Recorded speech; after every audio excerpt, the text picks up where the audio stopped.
So in this video, we're going to talk about how you calculate the probability of an event. Before we do that, however, let's define what probability is. The probability, is just a number between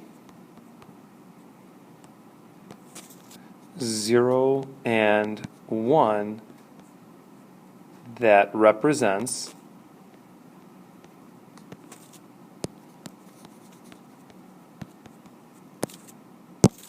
the likelihood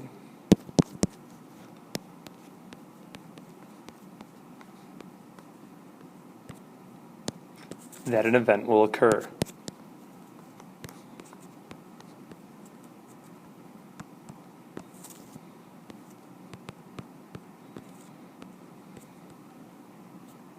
So now this likelihood, it's on a scale or a range, a continuum. On one extreme, it could be 0. On the other extreme, 1. If the probability of an event is 0, this means that the event is impossible.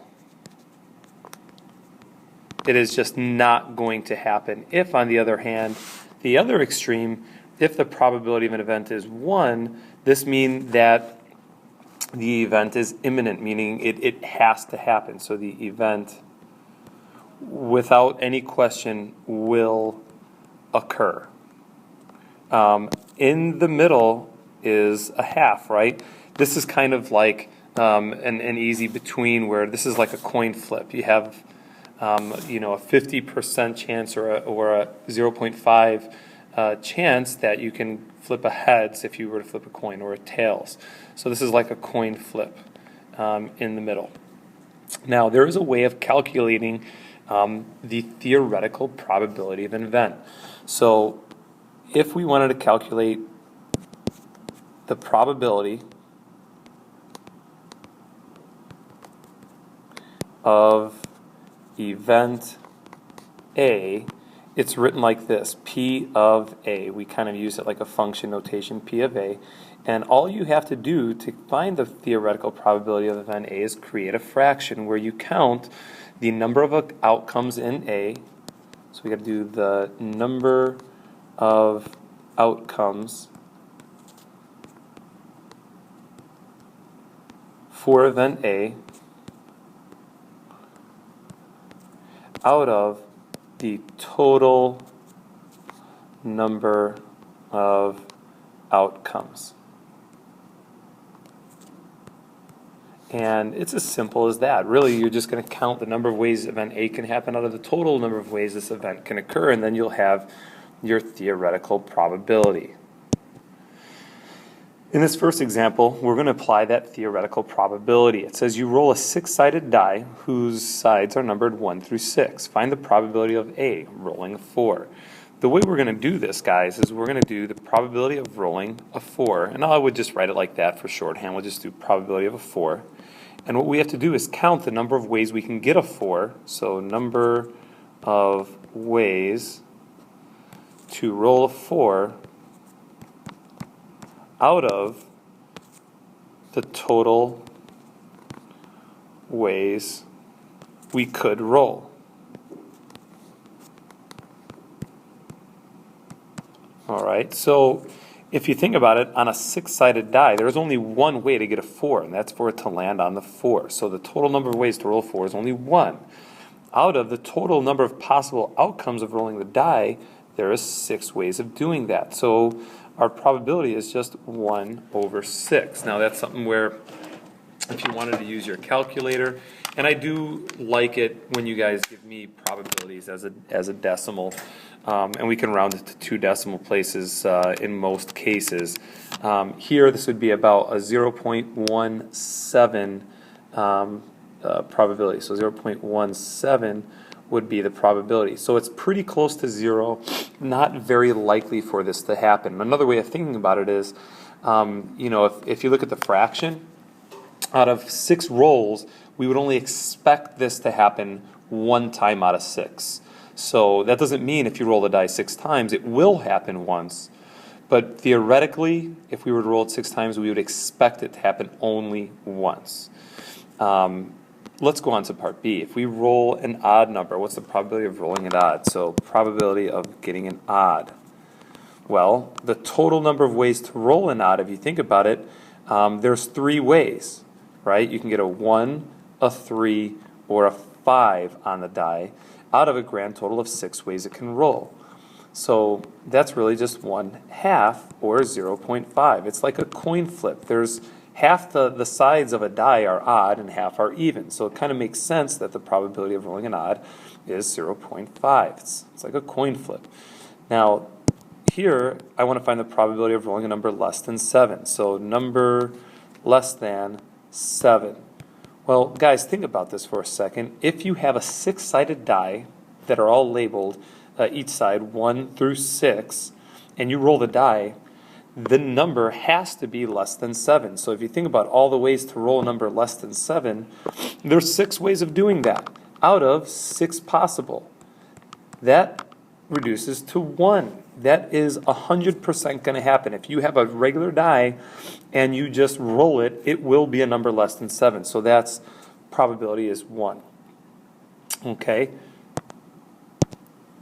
What I'd like you to do now is a problem on your own. Example 2, it says on the spinner, find a probability of spinning a 6 or spinning a number greater than 5. So what you need to do in order to do this, guys, is looking at your spinner, imagine, on your spinner, this is a 1 here, you have a 2, you have a 3, you have a 4, a 5, a 6, a 7, and an 8.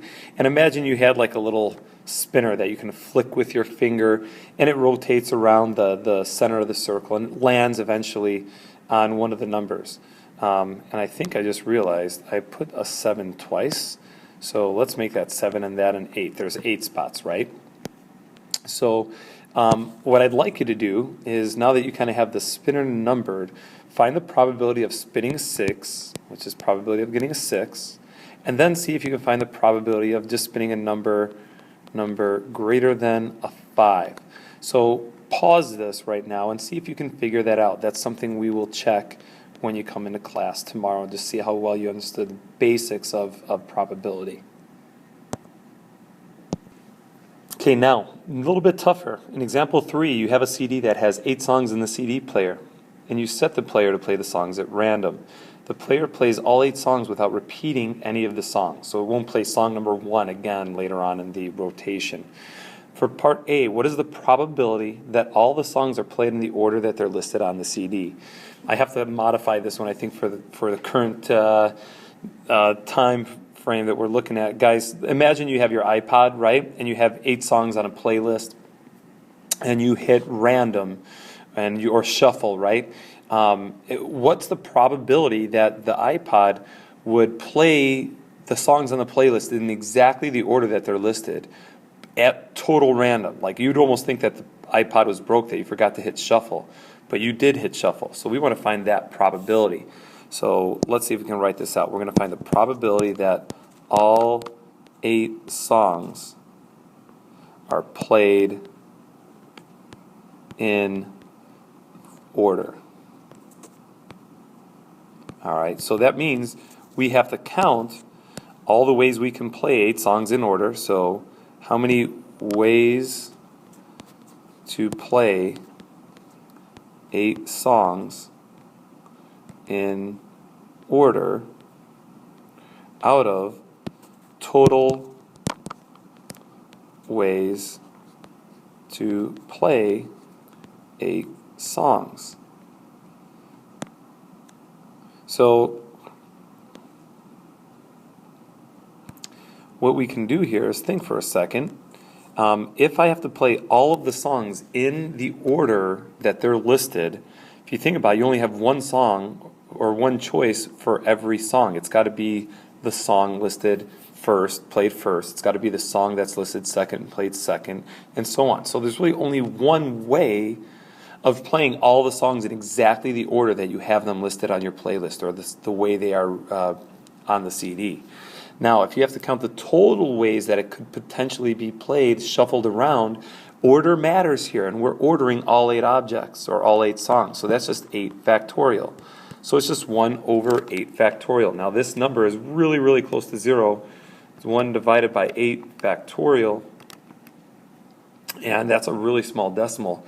It's, if we round it even to 2 decimals, it's still 0. It's 0.0000, and then finally a 2.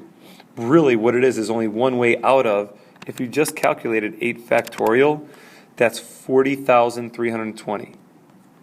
So let me, geez, I'm having a hard time writing, it's so large here. That'd be only one way out of 40,320. So that means if you did that 40,320 times, because you had nothing better to do with your time, you would only expect it to play in order 1 time out of doing it that many times. So nearly impossible for that one. In part B, it says you have 4 favorite songs on the CD. What's the probability that 2 of your 4 favorite songs are played first in any order? So this one's slightly different. What I would start by doing here is writing out the probability of having 2 of your 4 favorite songs play first in any order. So probability of 2 of 4 favorite songs played first. So, I mean, you can essentially be as specific as you would like inside of the parentheses, so that when you calculate the probability, it's maybe easier to count what you need to count. So when you set up your fraction here, what we have to do is try to count how many ways can we play 2 of our 4 favorite songs if order does not matter. Hopefully what just popped into your head is kind of like if we wanted to pick 2 of 4 queens or 2 of 4 aces. It's the same idea. We have 4 total favorite songs to choose from, and if order doesn't matter, we're going to use combinations. That's 4 choose 2.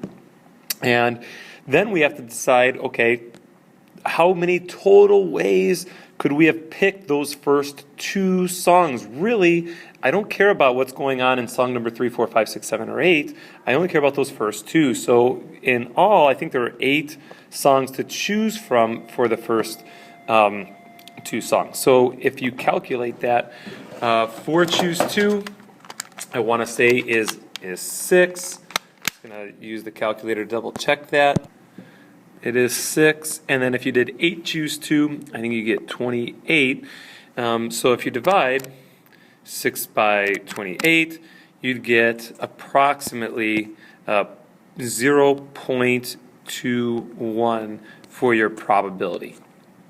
What I'd like you to try now,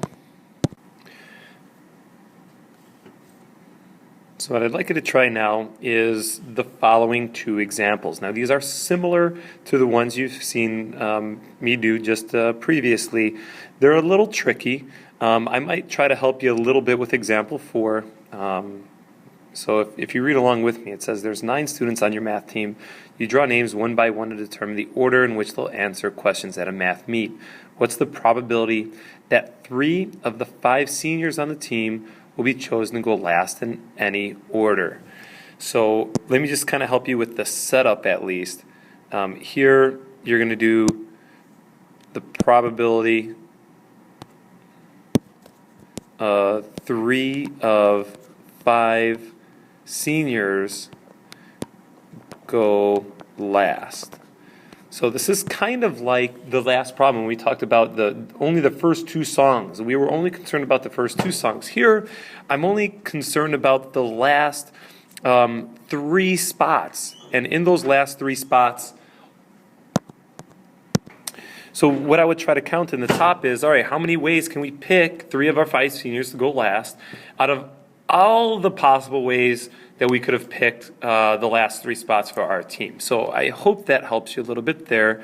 And for example 5, we'll just leave it totally on your own there. I think you'll be able to do it. Good luck, and we'll go over it tomorrow in class.